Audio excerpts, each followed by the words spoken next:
Thank you, everyone, for coming to our panel today. My name is Liz Canfield, and I am a 3-time degree holder from VCU. I know, that's what it is.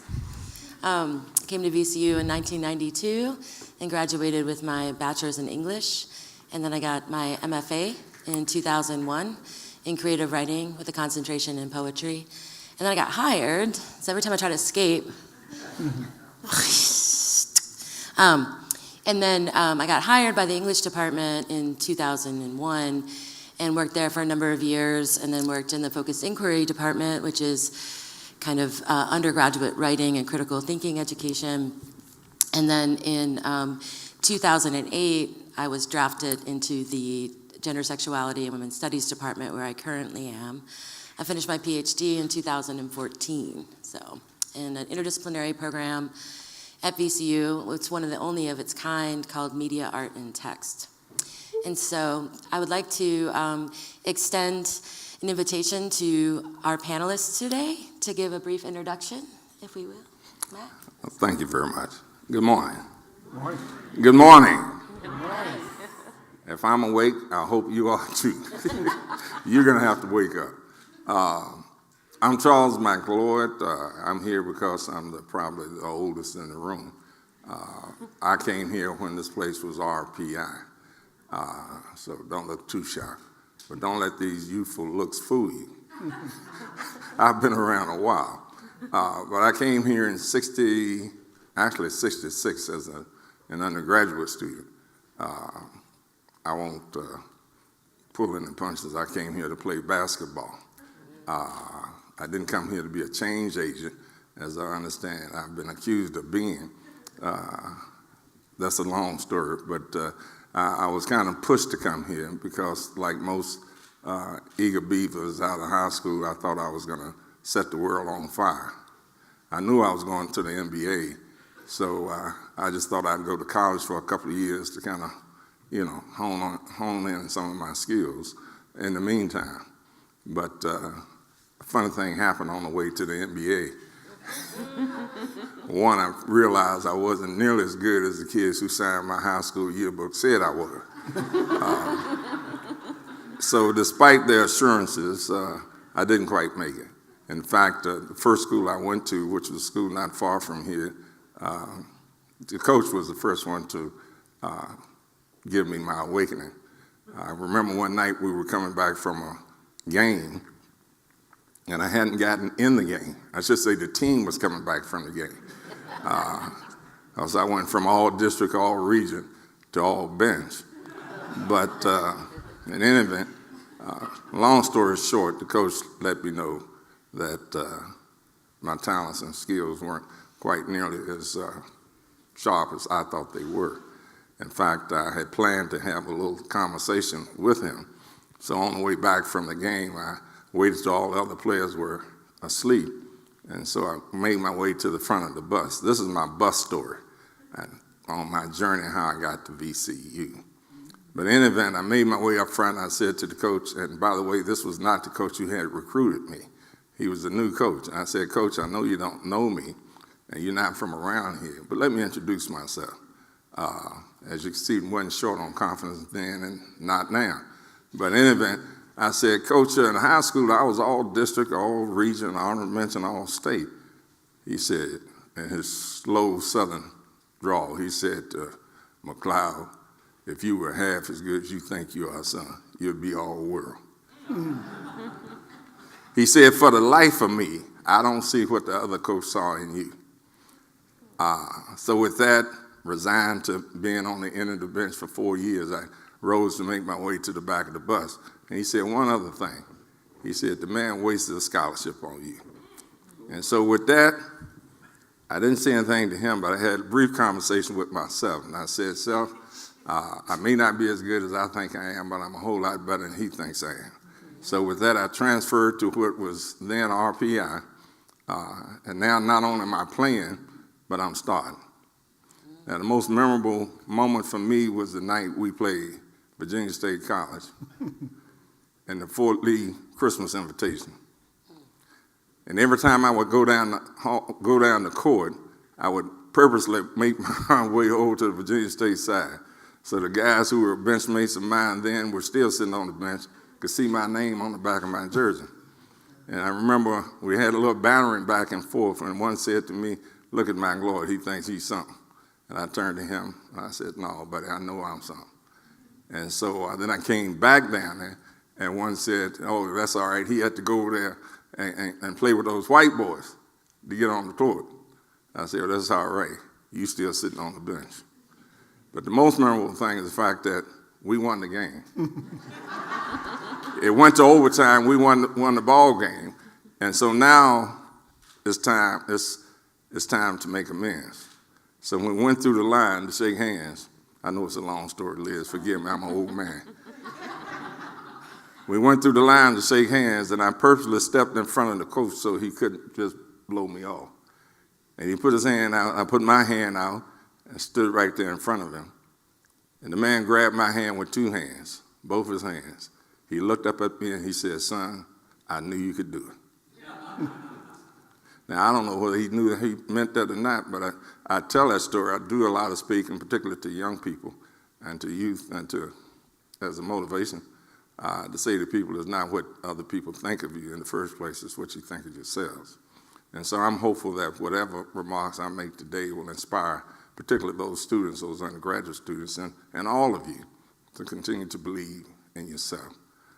So that was my preamble to my introduction. You can imagine how long my introduction is.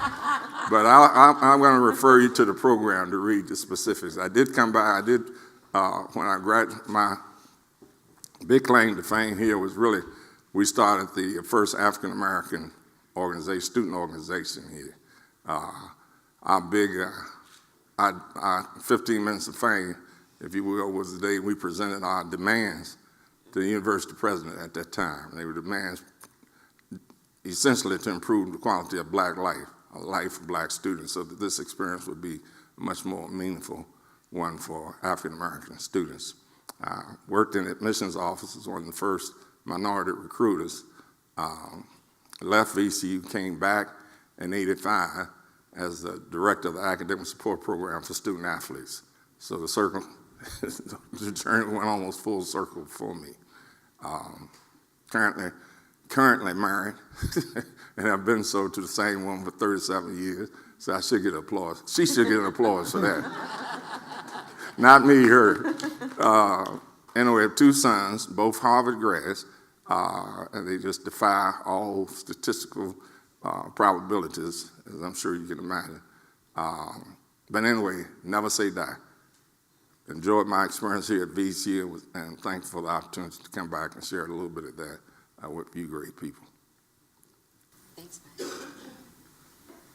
Hello, everyone. My name is Elena Fernandez. I'm a recent PharmD graduate from the VCU School of Pharmacy back in May, and I have continued here with my PhD. My focus is in pharmacoeconomics and health outcomes. Before starting pharmacy school, I worked in the National Cancer Institute in prostate cancer drug development, which from that and my time during pharmacy school, really seeing a need for addressing medication costs, which is really why I'm here doing my PhD. I am very early in my career, so do not have the insight of a long career to dispose upon. Who you calling old? I said long career, I didn't say old. There's lots of wisdom here. So I'm looking forward to our discussion, and thank you all for having me, and I'm really grateful for this opportunity, especially listening to the first session. I was able to learn so much about VCU, especially as a younger generation not being around during those times. Good morning. My name is Bill Downey. I'm the President and CEO of Riverside Health System, headquartered down in Newport News. And to Liz and fellow panelists, I look forward to being with you this morning. I started at VCU needing prerequisites to get into the MHA program, the Masters of Health Administration program, in 1981. Started in 1982. Back then it was really thought of as the MCV campus. There wasn't the feeling of VCU as one university. Have the good fortune of graduating from the now #3 ranked program in the country and have had a career mostly in Virginia in hospital healthcare administration. Also was fortunate to be the chair of the advisory council for the department and have continued to be a preceptor for the MHA students and have been for, I guess, about the last 20 years. My younger brother got his medical degree from MCV, and I have two nieces, one who is a graduate and one who is a current student here at VCU, so long family connection. Keep it in the family. All right. Good morning. Yes. Is this on? It is. Cool, okay. Sorry for my late arrival. I did not know the food was way down in the corner. I'm Chaz Barracks. I am a doctoral student in the VCU Media, Art, and Text PhD program. I came to Richmond in a kind of different way. So sorry to announce, I'm from the University of Richmond. That's where I'm from Connecticut originally and went to U of R for undergrad and got my master's there in nonprofit studies. And then I wanted to go to law school, but I was like, I don't think I really want to go to law school. I feel like it's just like something that I was kind of thinking would be great and was not really necessarily interested in like the process of becoming a lawyer. And so I thought, if you really want to go to law school, you need to do something completely unrelated to it. And if you come back to it, then it's meant to be. If you don't come back to it, then it's not meant to be. So I became a teacher, cultural studies and English in Japan for 2 years. And I always tell people I've like been around the world just to come back to Richmond, because while I was living in Asia and traveling, I just had this sense of when I went to University of Richmond, I did not really get the Richmond experience. I had not come downtown a lot, and when I would come down here and walk the VCU campus, I just felt that it just felt like this place I needed to explore because of how there was really no gates between the university and the city. And I knew that if I was going to go to graduate school, I wanted to be on a campus that was, immersed into a community. Whereas at U of R, I was kind of at the country club of Richmond and would sometimes come down here if you were lucky, And so I looked at interdisciplinary studies programs, and MATX was the program that came up because I knew that if I was going to do a PhD, something as rigorous as a PhD, I wanted it to be in a community that I felt very inspired by. I wanted it to be somewhere that I wanted to live after my graduate studies, because that would help me accountable to be immersed into the city as a part of my studies. And so I joined the MATX program, and I've been here I'm on my third year. I just completed comps, so this is the part where you clap. I just completed my comp exam. I need that. So things are going really well, and I do feel very inspired by Richmond. I am the Black academic in residence at 6 Points Innovation Center, which is a new Black youth nonprofit in Highland Park. I'm sure some of you have heard of it. And so working there really emulates kind of this kind of hybrid position that I want to create for myself after completing my doctoral degree, which is really being a bridge builder between community and higher ed, and kind of strategically using resources from here to bring to organizations like SIXPIC. And so being the academic in residence there, we fill a Black library space where VC professors and some of my mentors, hi Dr. Pam, I see you over there. Some of my mentors have helped co-teach classes there. We're building a Black library space at 6 Points Innovation Center. And I've been able to bring a lot of folks from VCU into these community spaces to do projects that are led by the community. And so I'm very interested in how interdisciplinary education centers and brings marginalized students into the academy, but doesn't ask them to conform or to change who they are in order to be a scholar, right? And so, that's pretty much it. I've worked for VCU for 2 years in Division of Community Engagement, a program called Bridging Richmond. And I was there, I did social media and some content creation for them before I applied to my doctoral program. And so I had been involved in the university for a little bit and really scoped out what graduate program I wanted to do. And since I've been in MATX, I've definitely felt like it's the right fit. It's allowed me to work, kind of cross-pollinate in multiple disciplines. I've got to work with Dr. Liz a few times.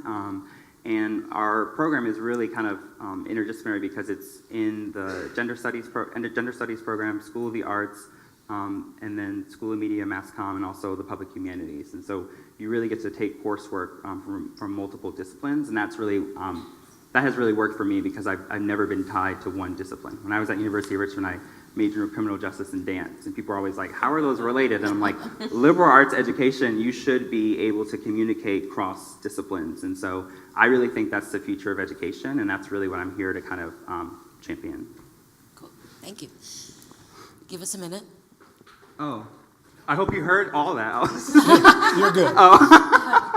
Oh, could you hear me? Could y'all hear Elena? A little echoey. Oh, okay. That's more complicated than I thought. You got this, Corey. We're going to take a quick commercial break, and we'll be right back. I can hear you fine. Oh, yeah. My sister works in sound, actually, and she told me that this is called the law, I believe.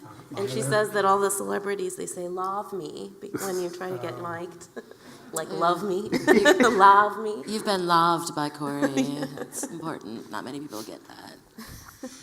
So, our hope today is to facilitate more of a dialogue. So rather than us sitting up here and talking to you, and so when Dr. Allison contacted me and asked me to facilitate this panel, one of the things that I've been really interested in finding out from folks, and one thing I've been really interested, in my teaching and my activism in Richmond, on campus and off campus, is fostering intergenerational dialogues, right? I think it's really important that younger folk listen to elders and appreciate what they have to say, and vice versa. And so Richmond has a very rich and important history. And so it's important for us to do that. And with the influx of new students every year and new people moving to Richmond, the youth also have a lot to bring to us. So I guess I want to start with a question. So what was the social, political, educational landscape when you all first got here? And how did you work within that landscape? Did you, well, we already heard that someone formed an organization. Did you work with student organizations? What did you see that this campus needed that wasn't here? How did you get involved with things that maybe already were here and make them better? Just curious about that to get us started. I don't want to start I'm here to listen too. Well, since everyone's looking at me, since I'm the oldest, I think you heard in my opening remarks that our frustrations, the frustrations of African American students during the 60s was the fact that VCU really didn't reflect the community at all.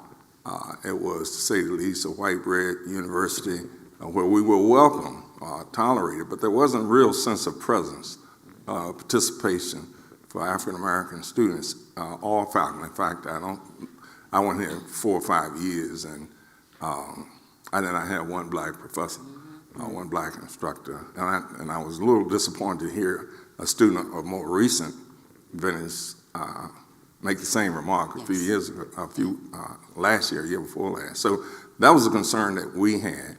We felt that the price that African American students were paying was just too high for an undergraduate degree, to literally come to a university that didn't have anyone that looked like them or that had many of the same social or cultural issues that they brought with them. And so we formed an organization called the Students for an Afro-American Philosophy. Yes. And the intent was to provide a haven, safe haven at least, for African American students to feel, first of all, welcome and to feel that they had a sense of identity. But the culminating experience for us in that organization was April the 29th, 1968, when we presented our demands to demands, 6 students. Our demands to the university, when you look back on it in retrospect, you wonder how in the world you made it. But there were 6 young black men who were just determined to make this place different. We read the Wayne Commission and we were intrigued by it, but more importantly, we wanted to make sure that this university, in fact, became a truly urban university, not just in address, but in attitude and acclimates, and that it really projected the needs of the urban community, Yes. which at that time it didn't. So I like to think that we were, I guess we kind of preceded the Black Lives Matter movement in the sense that we wanted this university to understand that was important, that they recognize that there are other students here, and that we needed, the university needed to recruit even more students, and particularly more faculty, African-American faculty. So we had a number of demands that we placed before the university. I won't go through all of them, there were 15, but ones that struck a chord with the university was the fact that we started with the top, with the rector of the Board of Visitors, who we did not feel at that time represented the vision that an urban university should have, representing the institution itself. So we asked that individual to be removed, to be replaced. We weren't successful in that, but we got the attention of the folk on the board to understand that this university, as an urban university, cannot run into the future with feet stuck in cements of the past.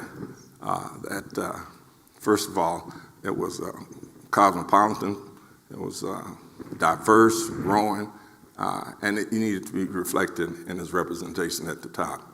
So we asked for a Department of African American Studies, and some other fairly mundane things, like that the custodial workers have name tags with Mr., Miss, or Mrs., so that the students would recognize them. We were uncomfortable in a place where kids were calling folk who were grandfather figures to us, as I am now, by their first names. Yes. So we wanted that respect to start.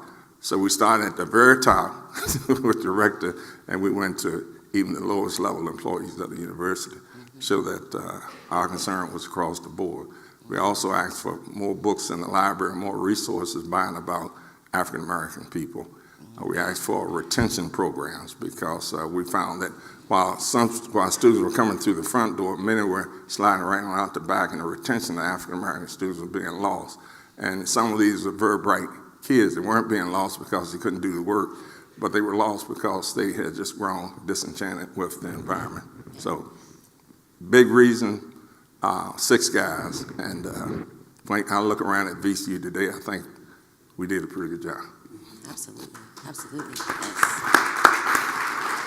And the first African American Studies class was taught in 1971, I think. Mm-hmm. Yeah, and it took us a minute to get full-blown department status, right?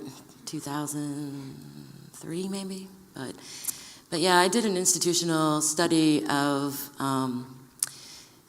gender and sexuality studies, institutional study of VCU, and its long history with that, and how those two departments have been, linked in this same struggle for representation, because VCU's student body has always been majority women, right?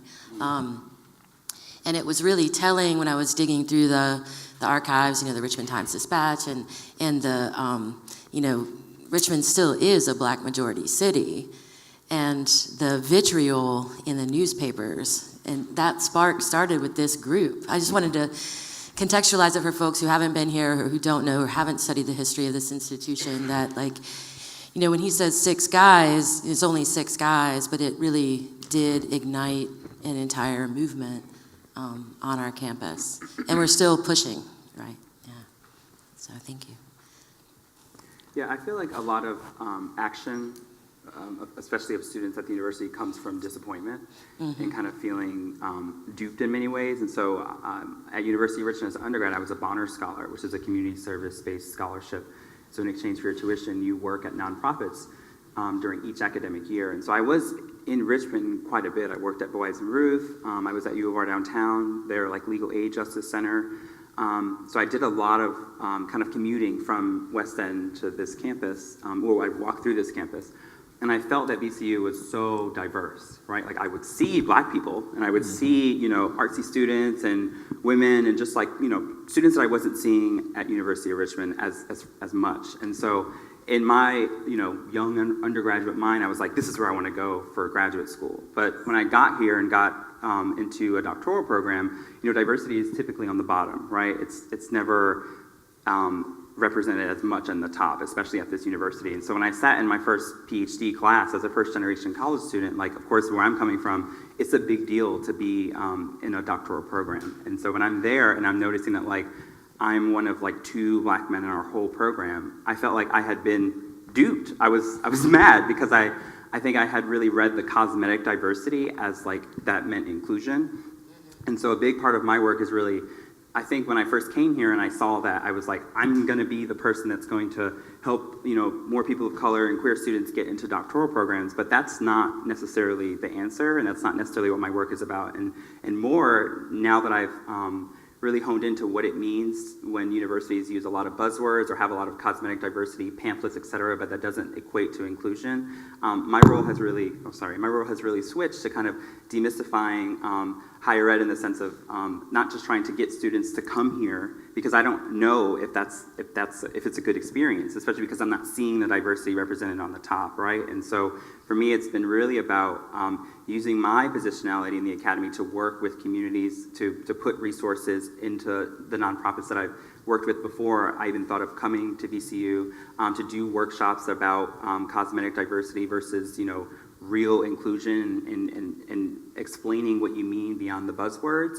so that if I'm doing anything, I'm at least equipping the future students who may come here or may not to look for these types of signs, to read beyond the pamphlets, to read beyond the buzzword use, and really think, like, can you live in this university for 4 years? Because if you're coming here, I'm from Connecticut, and so if I'm talking to a student who's out of state, it's not about just like going to a university that's like going to be great, right? It's what does it mean to be a citizen in Richmond for 4 years or for 6 years, or some people take 10 years to do a PhD. I'm not one of those people, but hopefully.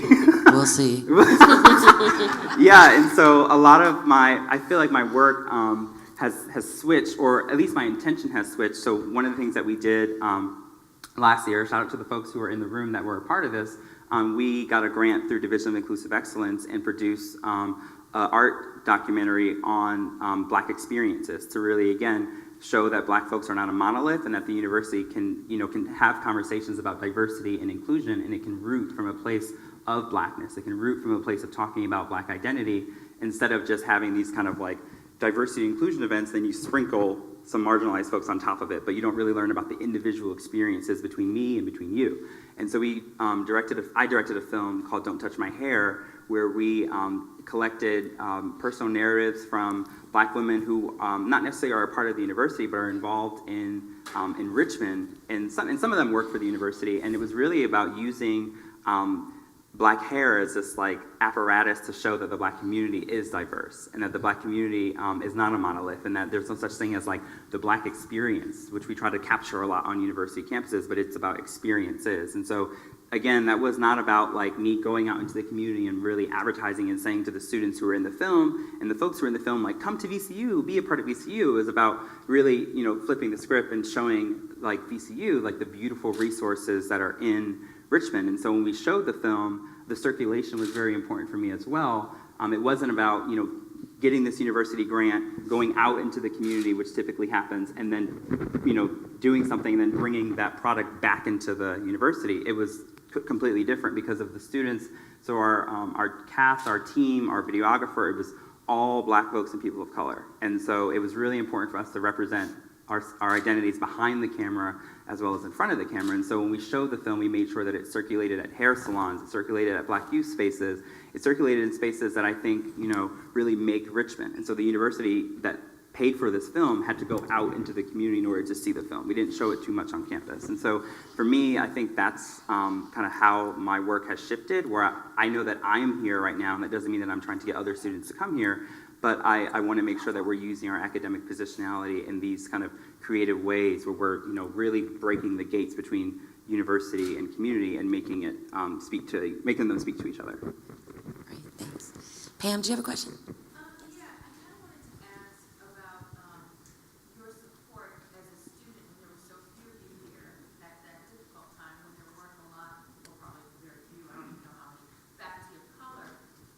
What the role of the community in Richmond was in supporting you as students. So, typically, like I think about my own experience with going to UVA, and there was this big division between county and public school.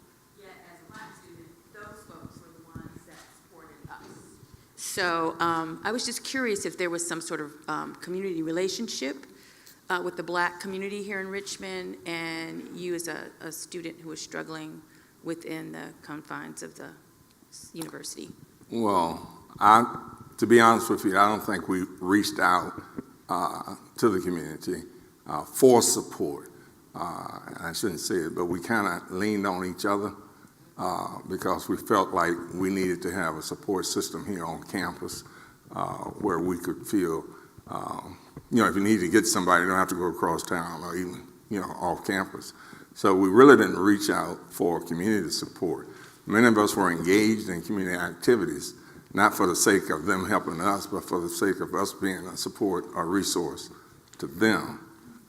Let me just say, our experience as African-American students was probably not different from other cohorts of students who felt isolated, who felt like the university didn't represent their interests. I can remember when we presented our petition, I have to laugh because most folk didn't get it.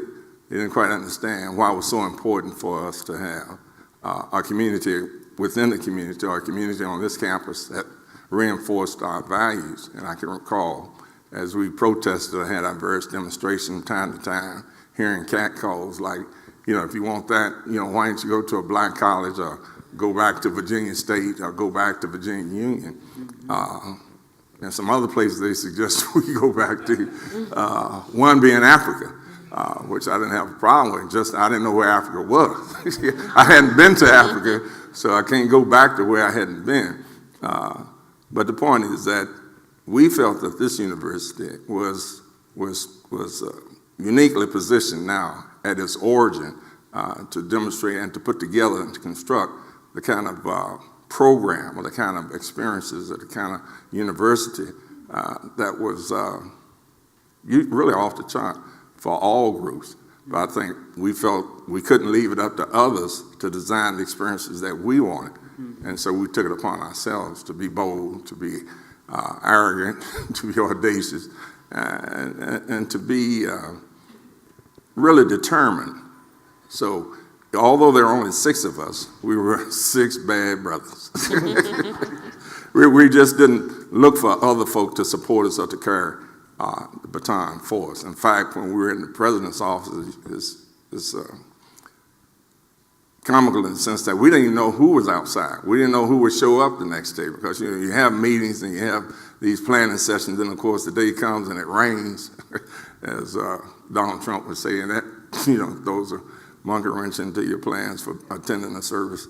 But in any event, we really didn't wait for any support.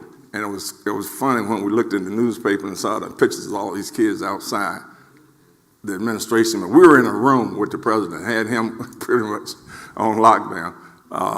He was able to go out of the room, but we pretty much had him where he wasn't leaving. But in any event, it was reassuring and comforting and validating to see all of the other students who had come, Blacks and white students, to support our cause. That meant more to us, quite frankly, than community support. I hope I answered your question. Elena? Is the mic working okay now? Yes. Okay, great. So when I think about the political climate of when I was going through pharmacy school, the thing that really sticks out to me is the 2016 election and building up to that. I want to comment on how in the medical campus, there's a culture from the students of, I need to get good grades, I need to do service projects, I need to give 110% of my attention to making sure that I get that residency, I get that step 1 score, I get that, I get perfect grades so that my future is set. And unfortunately, that results in a culture of not talking about what's going on outside of the walls of my pharmacy school. And so my family is Mexican. My dad, left Mexico to be here and have his family have a better life. So I grew up in Northern Virginia and in a very affluent area, lack of diversity, so that's all I've known. And when I came to VCU, it actually gave me an opportunity to actually embrace my own cultural identity. And what was interesting was it was during this context of my peers not talking about what's going on in the world. I'm embracing my own cultural identity, and things are being said outside of my four walls that are upsetting and hurtful. And so what was really actually nice while I was at VCU was I had the opportunity to serve as an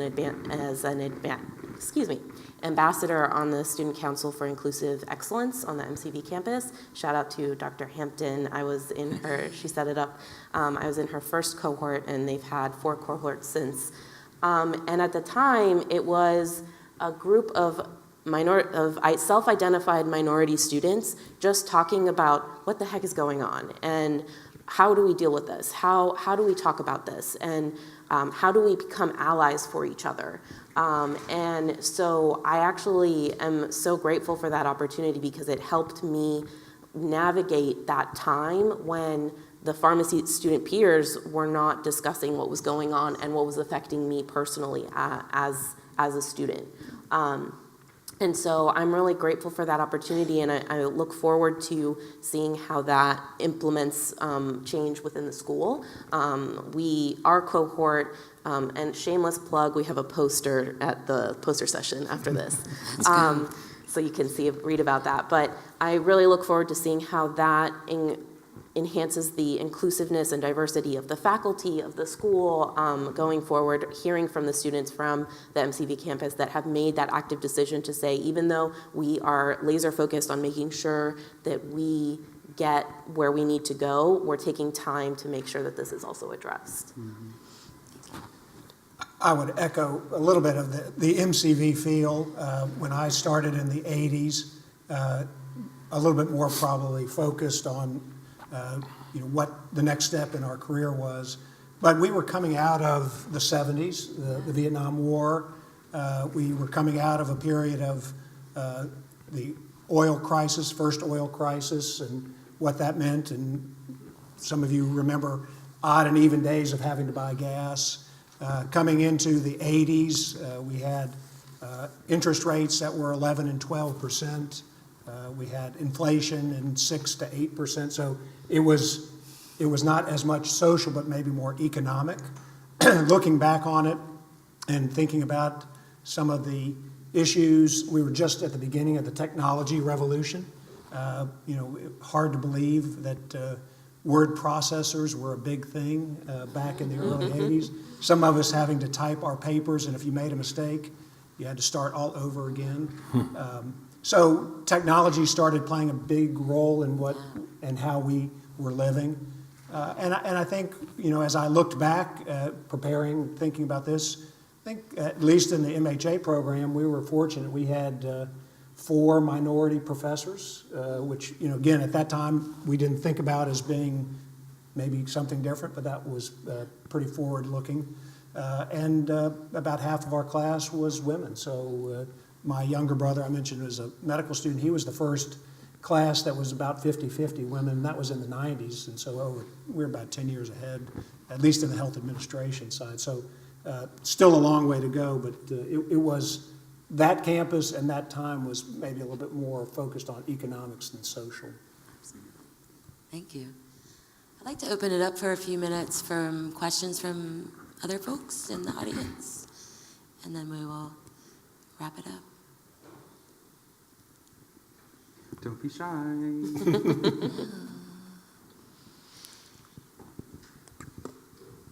Sorry to keep hammering back to 1968, but how did the environment here, how was it tuned into the other student protests and other forms of activity on campuses at, let's say, Michigan, Berkeley, that sort of thing? Were you looking at those universities and seeing what was going on there as a model for you all, or was it happening just concurrently and it was in the atmosphere? Well, I'm happy to say I'm a child of the 60s, still alive. And it was an exciting time for all of us. we were really part of a national wave. And so what was going on here wasn't unlike what was going on in other places around the country and around the state. In fact, we participated. Some of us took it upon ourselves to participate and to support other students at other institutions. We supported students at the University of Virginia and Virginia Union and Virginia State.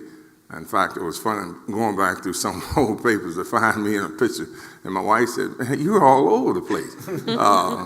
And the picture presenting, supporting the students presenting demands to the president of Virginia Union. In fact, some students at Union thought I went to Union at the time. But we were all caught up in the same euphoria of change, of an opportunity to do something and to make the country really live up to its ordeals. But starting with our campuses, we thought it was disingenuous to go out and participate in anti-war activities and not address the inequities that were going on right, under our noses, right on our campuses. And so we saw this university, and particularly VCU, because it was part of a new deal, the urban university. This was supposed to be a different kind of place, not the traditional Southern, predominant white liberal arts colleges with the rolling hills and the palatial lawns and this sort of thing. This was hard, grit, nitty-gritty in the city. Yeah. And so we said to VCU, you want to be urban, you got to be urban. You can't just call yourself an urban university and yet not have anything to do with the community that surrounds you. So in effect, we were holding the university, holding its feet to the fire and say, be what you say you are. And again, some people misconstrue protests with anger. We weren't angry with the university, we were disappointed in her. We felt like this was not what we signed up for. And VCU could be a better place. But it needed, I guess, if you would say, we brought the funk to the concert. We brought the we brought the game. We said that, no, it's not going to be about just saying what you are. You're going to be about it. And so that's what we felt locally. We supported the other students and what was going on in other places. And a lot of the other places got a lot more notoriety, of course, than we did. But we simply asked the question, why not? When someone asks, well, how are we, armed, or where did we get the verb or the nerve or whatever to do what we did? Well, I didn't start here. I came out of the civil rights movement. I picketed in Petersburg. I protested. I sat in sit-ins. So this wasn't a new game for me. But where there's a wrong, there's a right. But it takes students, it takes people who see something to say something. And unfortunately, a lot of the students, like my co-panelists here to say, were so caught up and so engaged in pursuing their individual degrees and what have you, that they lost sight of what was going on around them. And yet, those of us who are wired differently have a difficult time, just allowing things to go forward. I shouldn't have to go to Union and get a black professor. I shouldn't have to go to Virginia State, to have black classmates. And so the point is simply, it wasn't what we couldn't do, it was what we could do. We looked at what was available to us. We were small in numbers, but we were big in heart. And so, again, when I look at this campus today, I'm, amazed. I'll be absolutely honest with you. Just a short walk from Franklin Street over here, I said to my colleague from William & Mary, I've already passed more black students than than were with me when I came here originally at VCU RPI. In fact, I remember when we came up, my mother brought me up. We were coming down Frank Street, went all around this place trying to find RPI. And we finally stopped at the corner of Franklin and Schaefer Street and asked the gentleman, can you direct us to RPI? And he said, ma'am, you were here. And I can tell you, my heart just sank because here I left Virginia State with big, beautiful rolling campus and hills and, at least space. And I don't see anything that looks like a college. So, but anyway, I know how I digressed over there, but again, I'm old.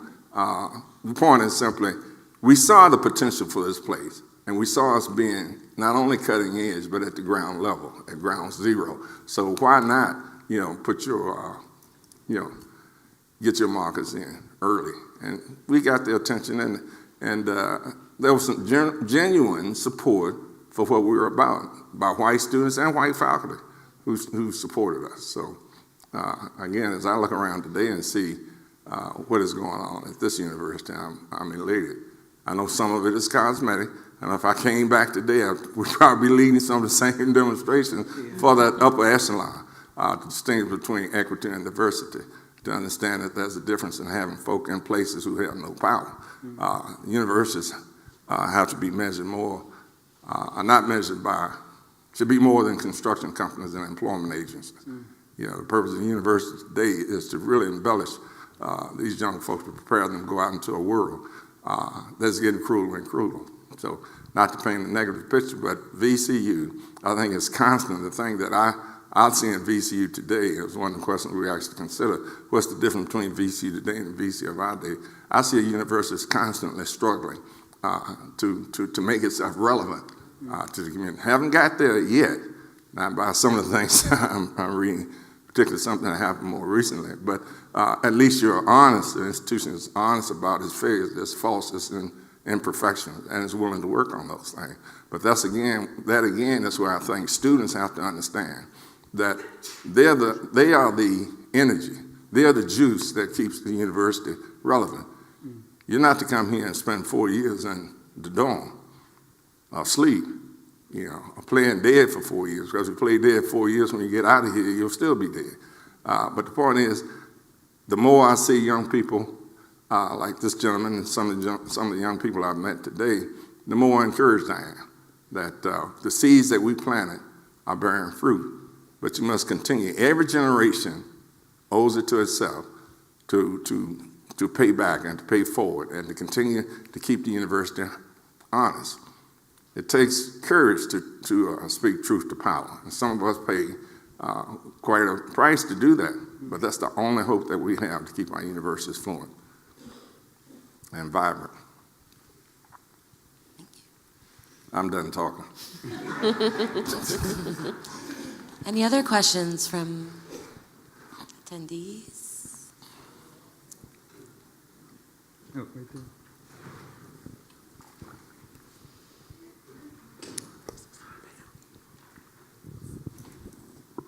Hey, I have a question. Maybe, Chaz, if you don't mind starting to answer, but then I'd love to hear everybody else's thoughts. So I do think VCU has come a long way in not only diversity, but inclusion. However, as stated earlier, it's not perfect yet.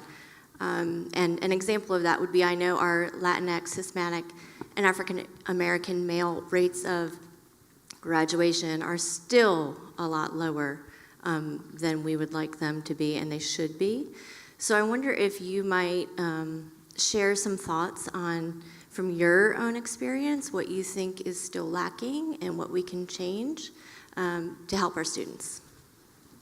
Yeah, I would say first, intergenerational conversations and collaborations like this are very important. Like I feel very inspired learning from you, sir, down here, because I feel like there are so many parallels in our experiences, and I see myself in that seat if things don't change, and I also see myself asking very similar questions. And so I'm sitting here like, if I could have had this conversation with you, before I enrolled in my program, like imagine how different my experience would be. And I think that speaks to the not as an elective or as a special program, but it speaks to the necessity of having intergenerational connections and collaborations and grant projects and things that happen at VCU with folks who really understand the student experience from a marginalized perspective. And I'm going to try to answer your question a little more specifically, but I also think that it has to be focused too on pipeline programs as well, because I think the isolation that I felt as a Black student, as a first-generation college student in a doctoral program was real. It was definitely a different experience than what I experienced in undergrad, because again, when you get up to the higher degrees, you do feel this, like, as you said, this kind of, I really got to get a good grade. I really got to get this fellowship. I really got to go to this conference. But then there's exterior things that are really weighing you down that you don't feel other students have to experience. And so I can speak on so many examples in class where, like, something comes up and I am the only black person in the class, or the only gay person in the class, or the only first-generation college student in the class, or sometimes the only one of three. I mean, all three, right? And I have to kind of chime in. And it's like, but today I really just wanted to come to this class to learn. Or a professor is asking you to, consult with them on making their syllabus more inclusive. And it's like, how many white students did you ask to do that? And am I being paid to consult with you on fixing your syllabus? Like, excuse me? Your syllabus is supposed to teach me. I'm not supposed to teach you how to make your syllabus. So those things are very minor, we would say, but they add up. And so by second year doctoral program, you're going through these things over and over and over. They push you away from kind of focusing on what you're really in the program to do, or just having a beautiful experience on campus, which there is a lot of that as well. And so I do think that this conversations like this have to continue to be had, and I also think that we need to do a better job with kind of making our programs, especially our graduate programs, more approachable. And so that means, like, focusing on interdisciplinary education, thinking about who our application process keeps out versus who it lets in, right? And so looking at things like this, like standardized tests, which METX doesn't have a GRE requirement. And so imagine how diversified the application pool gets when a doctoral program, a PhD program, and students like me who are coming from first generation backgrounds have these very intimidating assumptions of what a doctoral program will be. So to see a program that is more focused on looking at the holistic person and not like how you conform to taking a standardized test that we know proves nothing, right? It's just a backward indicator. It just proves the kind of car that your parents had to get you to tutoring to get a better score, right?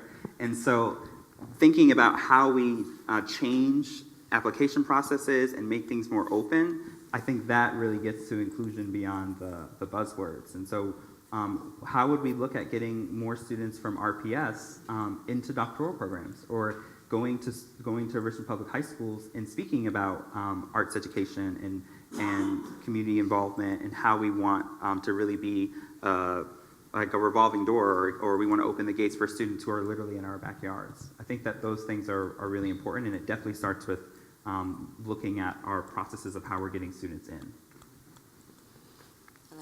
Yeah, sure. I'd like to echo what you said about the pipeline programs, because I think that that's really important.